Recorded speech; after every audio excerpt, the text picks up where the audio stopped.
Welcome to the deep dive, everyone. So, I want you to think about something right off the bat. What if the anxiety or the burnout or even the dissociation that you've been told is, a mental Or disorder? like a clinical defect. Exactly. What if that's actually a flawless, brilliant survival code? It completely flips the script on how we view mental health, It really does. Today, we are basically tearing down those standard medical labels, and we're looking at the human brain through the eyes of a structural engineer. which is such a fascinating lens because usually when we talk about medical diagnoses, there's this um, expectation of absolute precision. Yeah, like if you break your arm, you get an x-ray, the doctor points to the jagged white line and says, there it is, it's broken. Exactly. We cast it, you heal, end of story. But when you step into the world of neurodevelopment and trauma, that X-ray machine is completely useless. It's just murky. The diagnostic landscape is incredibly murky, and yet society insists on slapping these neat little labels on people, like you have this disorder or you are broken. Well, it's an attempt to manufacture comfort, really. As a culture, we are deeply, deeply uncomfortable with the invisible. Oh, that makes so much sense. We want to categorize it. Right. We categorize human suffering because naming it gives us this illusion of control. But the problem with looking at a deeply traumatized or a neurodivergent human life through the lens of a simple broken bone. You're not looking at a single injury. Exactly. You are looking at a complex organism that has been stretching across time, adapting to invisible, crushing pressures. Okay, let's unpack this, because that brings us to the mission of our deep dive today. We are exploring this massive, paradigm-shifting framework drawn from a work called The Prisme des Odysseys. Specifically, we're looking at the 2026 extension texts. Yes, the 2026 extension. So we have two main objectives for you today. First, we're going to explore this radical idea of viewing trauma and survival not as a pathology, but as an organization of the self. Like, what happens when survival is read as a disorder? And second, if the nervous system is essentially a wall carrying this invisible trauma. How do we measure the weight before it just collapses? Right. And the text does something pretty wild here. It turns to literal construction materials to explain it. Yeah, it introduces what it calls the laboratoire des épreuves, or the laboratory of tests. We're going to walk through this using glass, electricity, a wooden beam, and a concrete mixer, just to understand a human being under immense load. What's fascinating here is that the shift in perspective is profound. It demands that we move from looking at the symptom to looking at the function. Which is huge. It is. Yeah. These documents ask us to operate at the intersection of neurobiology, clinical psychology, and physics. But using the language of architecture, the text bypasses all that usual clinical jargon that, stigmatizes a person. It forces us to ask, what is the symptom actually protecting? Precisely. I want to start right there, at the foundation of what the sources call complex trauma, because I think a lot of people, and I mean myself included before getting into this research, you hear the word trauma and you immediately picture, a car crash. Or a bank robbery, or a war zone. Yeah, exactly. A single terrible event. Well, that is the traditional medical definition of simple PTSD, right? Post-traumatic stress disorder. It's linked to a discrete, terrifying exposure. But the Prism Days Odyssey focuses entirely on complex PTSD. Right. And this is a concept that was actually introduced way back in 1992 by psychiatrist Judith Herman. But it took decades of fighting within the medical community to finally get it formalized. Into the ICD-11, right, the Global Diagnostic Manual. Yes, it took 30 years to recognize something that seems so obvious to us now. Wait, why the resistance? Why did it take 30 years? Because acknowledging complex trauma requires acknowledging systemic and interpersonal failure. Oh, wow. Yeah, complex trauma isn't a single lightning strike. It is repeated, prolonged, and deeply interpersonal exposure to adversity. So we're talking about chronic childhood maltreatment or emotional neglect. Or growing up in an environment where the very people who are supposed to be your safe harbor are actually the source of your terror. It is inescapable. So for a child in that situation, there is no after the event. The event is their entire childhood. Yes, and from a neurobiological standpoint, this is where the text gets incredibly specific. Mhm. Early adverse childhood experiences, commonly called ACEs, they don't just give a child bad memories. They literally program the architecture of the developing brain, right? Exactly. When a child is exposed to chronic unpredictability, their HPA axis becomes structurally altered. Okay, pause for a second. HPA axis. Give me the ELI-5. Explain it like I'm 5. What is this axis actually doing in my body right now? Sure. So the HPA axis stands for the hypothalamic pituitary adrenal axis. That's a mouthful. It is, but think of it as the command center for your body's stress response. Yeah.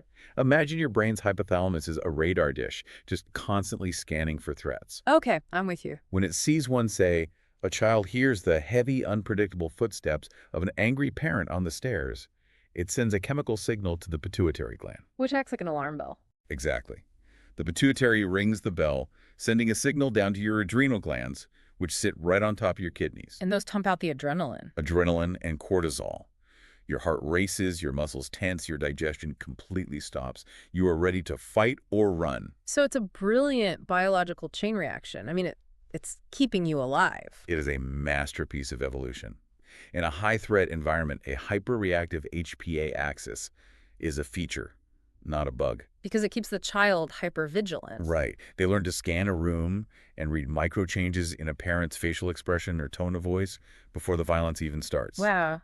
But here is the tragedy that the source points out. Yeah. When that individual eventually grows up and moves into a, normalized or safe environment, The biological programming doesn't realize the war is over. the radar dish is still spinning at maximum speed.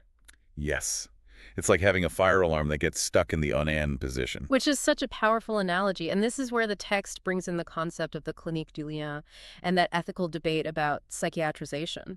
Standard psychiatry often looks at that adult whose alarm is just blaring in a quiet room and says, this alarm is broken. You have an anxiety disorder. You have a panic disorder. We need to medicate you to make you quiet. But their nervous system is screaming, no, the building was on fire for 10 years. I am doing exactly what I was built to do. And that's exactly the point.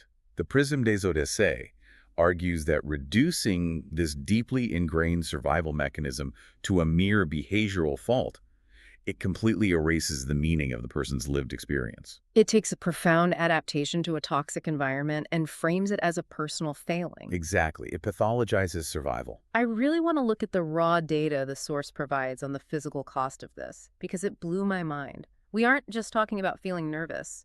The text refers to allostatic load. What is that? Allostatic load is the cumulative physiological wear and tear on the body. It's the receipt for all those years of the fire alarm ringing. The physical toll of the stress? Right.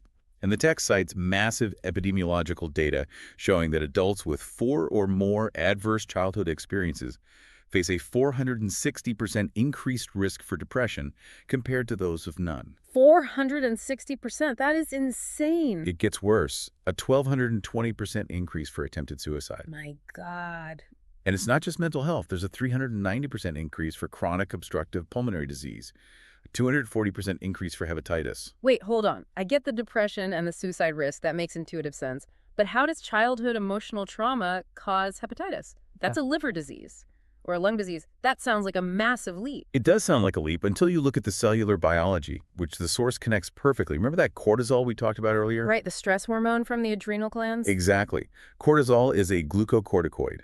In short bursts, it literally saves your life. But when it is dripping into your system 247 for decades, it becomes a toxin. So it's basically poisoning you from the inside. Yes. Chronic cortisol suppresses your immune system. It drives systemic, low-grade inflammation throughout the entire body. It literally degrades the tissues of your organs over decades. The text even mentions telomere shortening. Telomeres. Okay, those are the little plastic caps at the end of our shoelaces, right? Like the caps on our DNA. That's the classic analogy, yes. Huh. Telomeres protect your chromosomes during cell division. And every time a cell divides, the telomere gets a tiny bit shorter. Right, and when it's gone, the cell dies. It's the biological clock of aging. So how does trauma affect that? The oxidative stress caused by a hypervigilant nervous system literally accelerates the shortening of those telomeres. Wow. The body is keeping a microscopic cellular score of the trauma. You are biologically aging faster because your body is burning structural resources just to feel safe in an empty room. I want you, the listener, to really think about that right now. Think about how often you might judge yourself for, overreacting to an email or a weird tone of voice or a loud noise. Right, you think there's something wrong with you. Exactly. But what this framework is saying is that your body isn't malfunctioning. It is flawlessly executing a code that was written to keep you alive when you had no other choice. It is incredibly validating. It is validating, but it also forces a huge pivot in how we treat it. Because if we only treat the visible symptoms, like if we just give someone an anti-anxiety pill without acknowledging the structural load they are carrying. We're essentially just painting over a crack in the foundational wall. Precisely. We aren't addressing the physics of why the wall cracked in the first place. Which perfectly sets up the next layer of this deep dive. Because what happens if that wall, that nervous system, was already built differently before the trauma even started? That is a critical intersection. Right. If the nervous system is already carrying this massive physical load from complex trauma, what happens when that system is also neurodivergent? The text spends a lot of time exploring the intersection of autism, or ASD, and complex trauma. It does. And the sources highlight that neurodivergent individuals, particularly those on the autism spectrum, experience the world with a heightened sensory and emotional permeability. To use an architectural term from the text, they lack the same acoustic insulation as a neurotypical brain. That's a great way to put it. So they are taking in far more data. Their nervous systems are inherently wired to process more sensory information, more intensely. Okay, so take that baseline, right, and Yeah. place it in an environment that is not biologically compatible with how they function. An environment that is loud, unpredictable, or demands aggressive social conformity. It's a compounding effect. You have the trauma of the adverse childhood experiences, plus the trauma of simply existing in a world that wasn't built for your neurological hardware. And to survive this double load, the neurodivergent individual develops what the text calls masking, or the construction of a false self. Okay, I want to push back on this a little bit, or at least play devil's advocate, because the term masking has become a bit of a buzzword online lately. It definitely has. Isn't everyone masking to some degree? Like, we all put on a professional face for our boss that's different from how we act in our living room in sweatpants. We do, but the source frames neurodivergent masking in very stark biological terms to differentiate it from just basic social politeness. So it's not just faking it at a dinner party? Not at all. It is a highly energy-consuming adaptive mechanism. A neurotypical person putting on a professional face is like putting a coat on over your clothes. It takes very little effort. Right. But for an autistic individual, masking is like manually operating every single muscle in your body to walk, while simultaneously trying to translate a foreign language in your head. Because they have to consciously calculate things that neurotypical brains just automate. Exactly. They manually calculate eye contact duration. They actively suppress natural self-regulating movements like stimming. And they script entire conversation trees in advance, right? Right. Just to avoid social friction. Yes. They are essentially running a high-powered software emulation of a neurotypical person on hardware that wasn't designed for it. I love that analogy. It's like having a dozen heavy apps running in the background of your smartphone at all times. You've got location services, video rendering, massive downloads. And eventually the battery drains, the phone overheats, and the system crashes. But how does that software crash actually manifest in the human body? The text details the physiological toll of this constant masking, right? It's not just feeling sleepy at the end of the day. Oh, far from it. The text links chronic masking directly back to that HPA axis we discussed earlier. The stress command center. Right. When you are forcing your brain to suppress its natural regulation mechanisms, your amygdala, the fear center, perceives that suppression as a literal threat. Wow. So trying to act normal triggers a threat response. Yes. And your prefrontal cortex has to burn massive amounts of glucose just to keep the amygdala quiet. This leads to multisystemic dysregulation. So the immune system is suppressed again. Immune system suppressed, circadian rhythms are shattered, and the dopamine reward system is completely depleted. The individual is operating in a state of perpetual, profound physiological debt. And here is the truly maddening part that the source points out. When that individual finally reaches their breaking point, when they hit total burnout, how does the institution respond? It's usually a failure of empathy.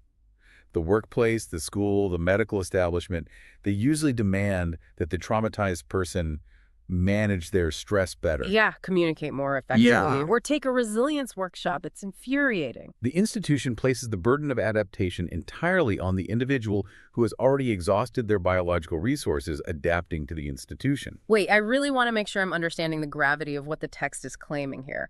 Are you saying that when someone hits total autistic or traumatic burnout, when they literally lose executive function, when they can't get out of bed, when they can't even form a sentence, Yes. it's not because their brain failed, but because they actually succeeded at adapting for too long? That is the exact thesis of the Prisme des Odyssées. Hmm. If we connect this to the bigger picture, the source describes this explicitly as functional survival. Functional survival. Think about it. The subject has managed to keep the outward structure intact for years, maybe decades.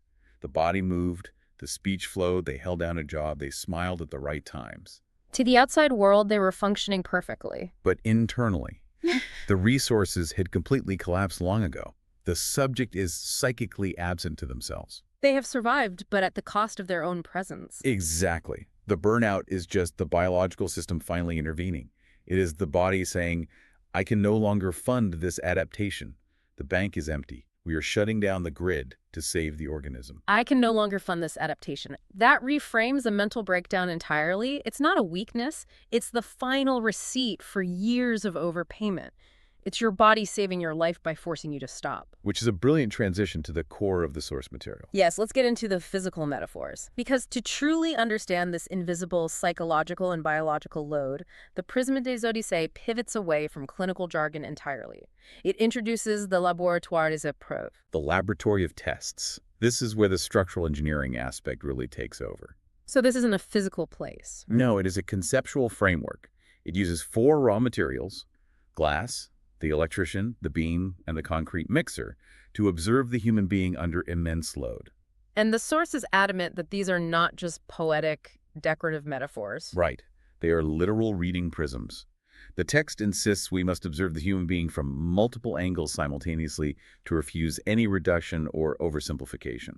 Human suffering is just too complex for a single diagnostic code. Okay, let's dive into these 4 tests of raw matter. We need to spend some real time here because this is fascinating. The first material test is glass, or verre. What comes to mind when you think of glass? Well, I immediately think of 2 properties. First, it is transparent, and second, it is incredibly fragile. Like, it holds its shape perfectly, but if you hit it with the right frequency, it shatters. And the text uses those exact physical properties to analyze the psychology of trauma. Let's look at transparency first. In this framework, transparency represents the false self, or that deeply dissociated state we talked about with masking. Okay, so how does transparency actually protect you? Think about the function of a window. A window lets the light in, it keeps the rain out, it allows the people inside the building to see the world. It functions perfectly for society. But the glass itself is almost invisible. Wow, okay. This mirrors the traumatized or masking individual who has made themselves transparent to survive.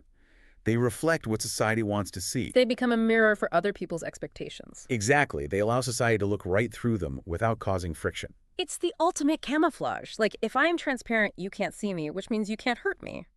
But the physical cost of that transparency is fragility. Yes. Biologically, glass is a supercooled liquid. It's suspended in a state of rigid transition. It is inherently brittle. Right, doesn't bend. Exactly. A pane of glass can actually withstand a tremendous amount of uniform compressive force. You can press flat against it, but it cannot bend. It has 0 tensile strength. So if the environment shifts suddenly? Or, more accurately, if it is struck by a specific resonant frequency. Oh, like when a singer shatters a wine glass. Precisely. Every piece of glass has a resonant frequency. If a singer hits that exact pitch, the acoustic energy matches the natural vibration of the glass, and it violently shatters. So how does that map to human trauma? The glass test asks us to look at how an individual might seem perfectly functional, perfectly transparent for years. They are holding up under massive compressive force. Doing their job, raising kids. Right. But then a specific trigger, a specific frequency of stress that resonates with their unhealed trauma hits them. And they don't just crack, they undergo a sudden catastrophic fragmentation of the self. That perfectly explains why someone might handle a high-stress, crazy job perfectly for 5 years, but then they shatter completely over a seemingly minor conflict with a coworker. Because it wasn't the weight of the conflict. It was the frequency. It was the frequency. That is incredible. Okay, let's look at the second test. The electrician, or electrician. This one moves from static materials to dynamic forces. Right. It focuses on current, voltage, and risk. When I think of an electrician, I think of someone managing invisible, lethal power. One crossed wire and the whole house burns down. The source uses the electrician to dive deep into the nervous system. The text explicitly mentions the ion branch. Okay, stop there. What is the ion branch? Give me the biological reality of this electrical metaphor. Sure. The human nervous system is literally a complex electrical grid.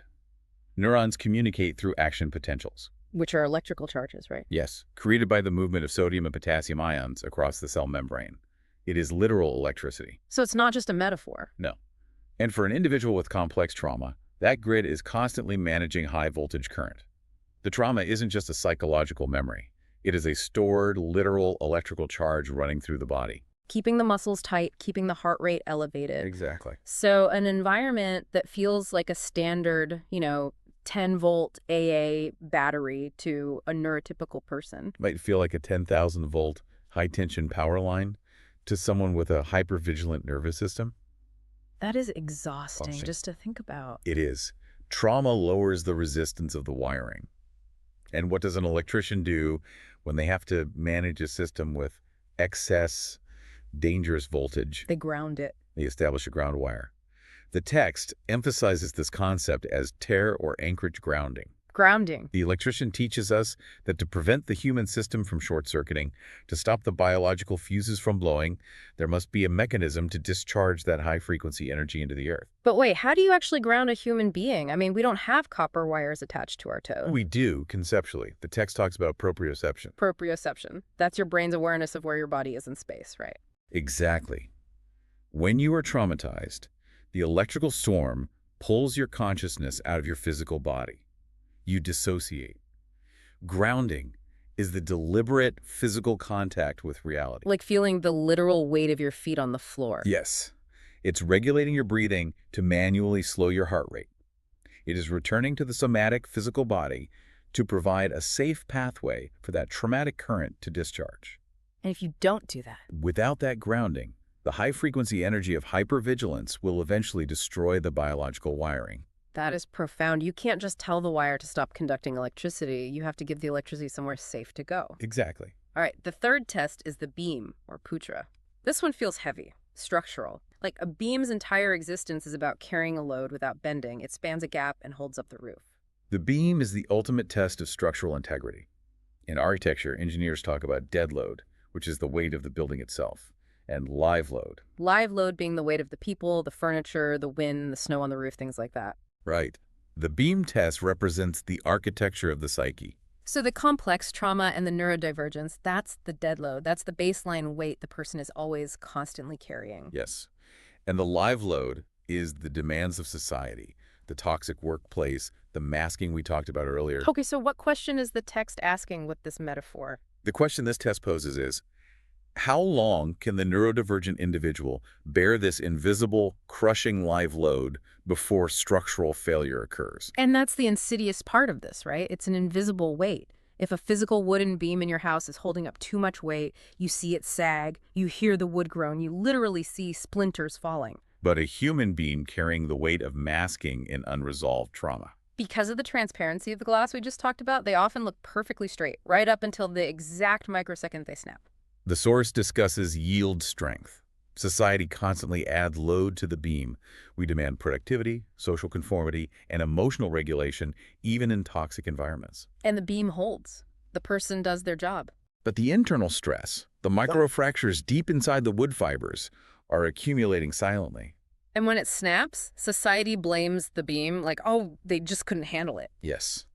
The beam test forces us to look not at the alleged weakness of the individual, but at the sheer unreasonable tonnage of the load they were asked to carry. If a bridge collapses because a 1,000-ton truck drives over a bridge rated for 100 tons, you don't say, that was a weak bridge. Right, you say, who allowed that truck on the bridge? Burnout is not a failure of character. It is a failure of the architectural design of our society that placed too much load on a single point. Man, that reframes the concept of resilience entirely. We praise people for being strong beams without ever asking why we're constantly dropping houses on them. Which leads us to the final physical test, the concrete mixer, or bétonnière. The concrete mixer. This one implies chaos, movement, and eventual irreversible hardening. When you make concrete, you take disparate raw elements, sand, jagged gravel, water, and cement powder. On their own, they are loose, weak, or fluid. Right, you can sift sand through your fingers. But you throw them into the rotating drum, and you churn them. It's a violent process. It is intensely violent. And chemically, it produces an exothermic reaction. Curing concrete generates intense heat. Okay, so what does this represent psychologically? The concrete mixer represents the crystallization of identity.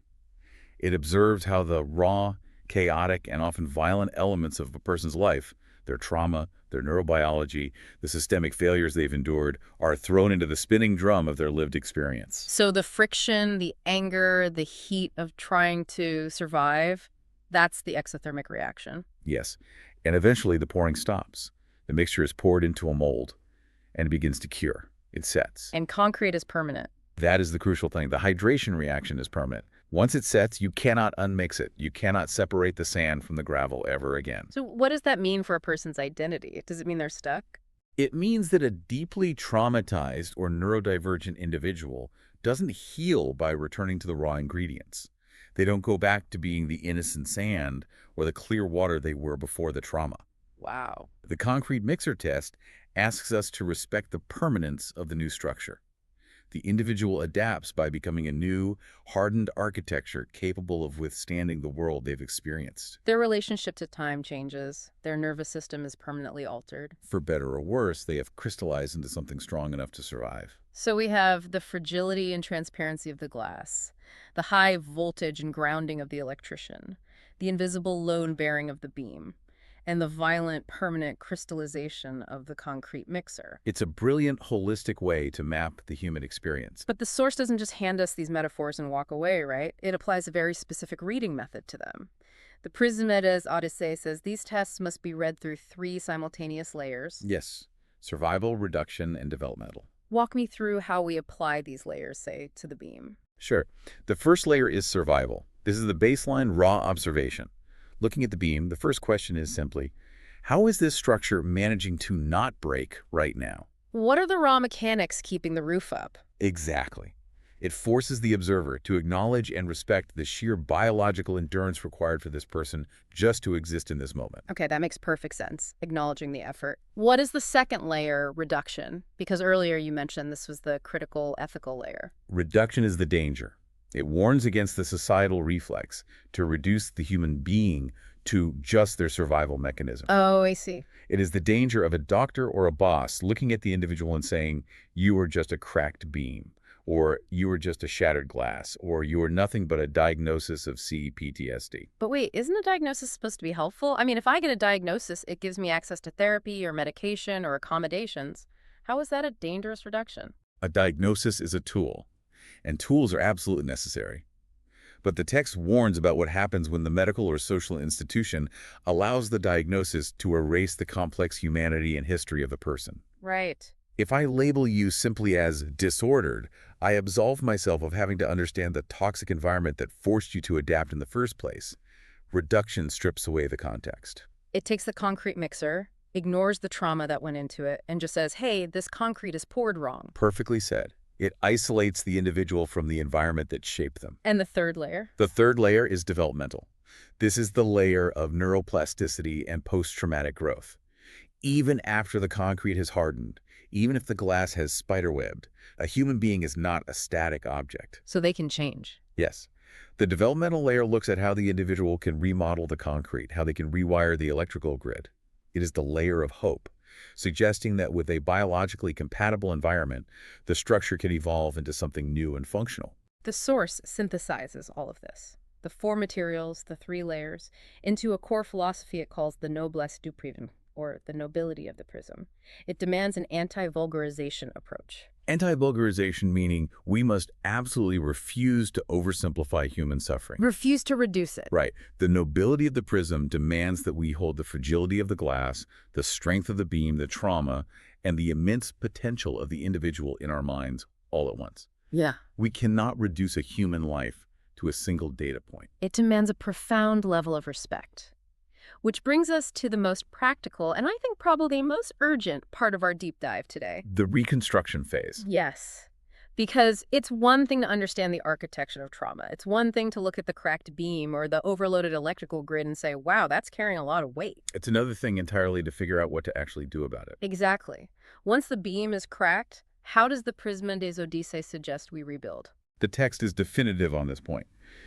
You rebuild by becoming an active agent, a sovereign actor, in your own reconstruction. You cannot passively wait for the institution that broke you to fix you. And the primary tool for this reconstruction is the relational environment, right? The text maps this out in a section called the Grammaire des Liens, the grammar of ties. The grammar of ties. This is where the source maps out the entire human social network. Yeah, it outlines 9 distinct forms of social ties, ranging from intimate love to structural authority to enmity. The core architectural principle here is that every single relationship acts as a different prism that refracts the self. You are literally a slightly different biological and psychological organism depending on who is in the room with you. Because your nervous system is calibrating to their specific frequency. Like, you aren't the same person with your spouse as you are with your boss or with an adversary. Precisely. The systemic stress, the structural failure of the beam happens when we are trapped in ties that demand we broadcast on a frequency that is biologically harmful to us. Let's look at the most common and probably the most painful structural stress point the text highlights. The distinction between biological family and chosen family. Because society places a massive, massive cultural weight on the biological family. You know, blood is thicker than water, family is everything. And the text directly challenges that absolute authority. Biologically, the family of origin is the only tie that is fundamentally non-chosen. You are born into it. You have no say. None. And neurobiologically, this is where your initial HPA axis baseline, your attachment patterns, are forged. Usually before the age of 3, long before you have any conscious capacity to evaluate if that environment is safe. So if that initial family environment was chaotic, or if you were a neurodivergent child in a family that demanded you mask constantly, those survival patterns got hardwired into your concrete before it even cured. Yes, and society often demands you stay bound to that structure forever, regardless of how much it degrades your structural integrity. But the Prison des Odyssées introduces the counter-concept of chosen family, or kinship elective. Right. This is a sovereign belonging. It is a network of ties, friends, mentors, a community that you actively, consciously choose to bind yourself to based on mutual safety and shared resonance. It's like tuning an old radio dial. Think about it. If your radio was tuned to a station of pure static and screeching noise when you bought it, which is the biological family environment for some people. You don't have to sit there in your living room and let your ears bleed. Exactly. You don't have to listen to static for the rest of your life just because it came pre-tuned that way. You have the sovereign right to reach out and turn the dial. You can find a station that actually broadcasts music. That is relational sovereignty. You are allowed to turn the dial. But to do that effectively, especially for highly sensitive, neurodivergent, or traumatized individuals, the text makes a crucial, life-saving distinction between 2 concepts that our culture constantly confuses: empathy and compassion. This is a huge turning point in the text. Okay, I need to push back here for a second because this part of the text really challenged me at first. Society constantly tells us that empathy is the ultimate good. Like, we need more empathy in the world. But the text frames empathy as extremely dangerous for these individuals. How can empathy be bad? It's not that empathy is morally bad. It's that neurobiologically unregulated empathy is a fast track to structural collapse. Okay, explain that. Let's look at the biology. Empathy, neurologically speaking, relies on mirror neurons. When you see someone in pain, your brain literally simulates their pain. Your own pain centers light up. Empathy is the somatic state of saying, I suffer with you. You are absorbing their electrical charge. Exactly. Now, if you are a neurotypical person with a regulated nervous system, you can handle that brief spike in voltage. It's just a blip. Right. But if you are a traumatized individual whose HPA axis is already redlining, or an autistic individual with high sensory permeability, absorbing the unregulated emotional frequencies of everyone around you is catastrophic. The text documents this as empathy fatigue, doesn't it? Yes. Your electrical grid will simply melt down. So if empathy is I suffer with you and it causes my grid to melt down, what is the alternative? Because we don't want to just become cold, uncaring sociopaths. The alternative is compassion. Psychologically and biologically, compassion operates in a completely different part of the brain. While empathy is an emotional merging, compassion is a cognitive and behavioral response. So it's more rational. It is. Compassion says, I see clearly that you are suffering, I care deeply that you are suffering, and I will take action to help you, but I will not absorb your suffering into my own nervous system. It engages the problem-solving prefrontal cortex without forcing the amygdala to simulate the pain. Exactly. Compassion is an action taken from a stable, separate foundation. It allows you to help the other person without shattering your own glass. Empathy drains your battery. Compassion allows you to plug into a sustainable power source. That distinction gives you permission to care without destroying yourself. And that leads directly to the ultimate tool of relational sovereignty offered in the text. It's a mantra, just a pure data drop of unapologetic boundary setting that they call the PPIS. The PPIS.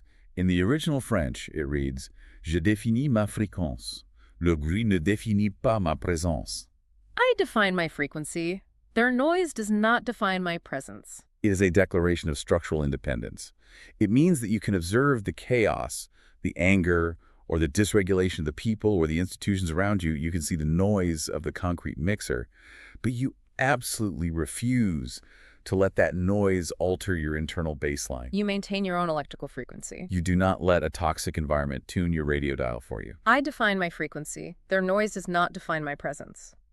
Think about your own workplace right now, or your next family gathering. Are you operating like the glass transparent, functioning perfectly for everyone else, absorbing their noise, but one bad comment away from shattering?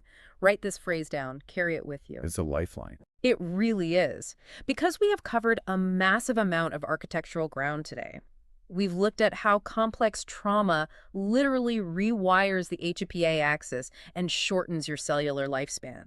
We have unmasked the exhausting, invisible cognitive load of neurodivergent survival. We walk through the intense physical reality of the laboratory of tests. The fragile transparency of the glass, the high-voltage grounding of the electrician, the silent, invisible endurance of the load-bearing beam, and the violent, permanent crystallization of the concrete mixer. And we've looked at how to reconstruct that architecture by choosing chosen family, prioritizing protective compassion over self-destructive empathy, and claiming your own frequency. Ultimately, what this text is trying to tell you is that whether you are dealing with a highly stressful environment, navigating life on the spectrum, or carrying the heavy, invisible dead load of a difficult history, your survival mechanisms are not a disorder. They are not a sign that you are broken or malfunctioning. They are a testament to your structural endurance. You are the beam that held the roof up when the house was falling down. You are the glass that stayed intact against impossible pressure. This raises an important question, though, because while acknowledging that individual strength is vital, the text leaves us with a profound, urgent plea regarding the structural engineering of our society as a whole. Right. We can't just leave it at individual resilience. No, we must stop demanding that individuals infinitely adapt to toxic environments.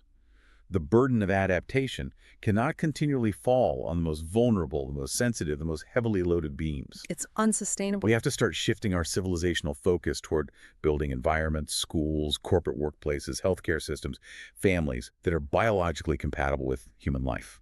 We have to stop demanding that human beings mutate just to survive the institutions we build. And that leads to one final, deeply provocative thought from the Prisme des Odyssees that I want to leave you with. It's a concept that has been bouncing around in my head since I first read the source material. The text suggests that hypersensitive, traumatized, or neurodivergent individuals are not anomalies. They are not errors in the system. The text calls them organism-to-moi witness organisms. Advanced sensors, like the canary in the coal mine. Exactly. So I leave you with this to mull over long after this deep dive ends. What if the people society is so quick to label as broken, disordered, or too sensitive are actually just the first ones feeling the tremors of a collapsing structural architecture? What if their burnout isn't a personal failure, but an early warning system of civilizational suffering? It's a haunting perspective. It is. And if that is true, shouldn't we be listening to them, learning from the incredible load they are carrying instead of just trying to medicate them so they can quietly bear the weight of a dysfunctional world? It makes you wonder who really needs the diagnosis. The beam or the building?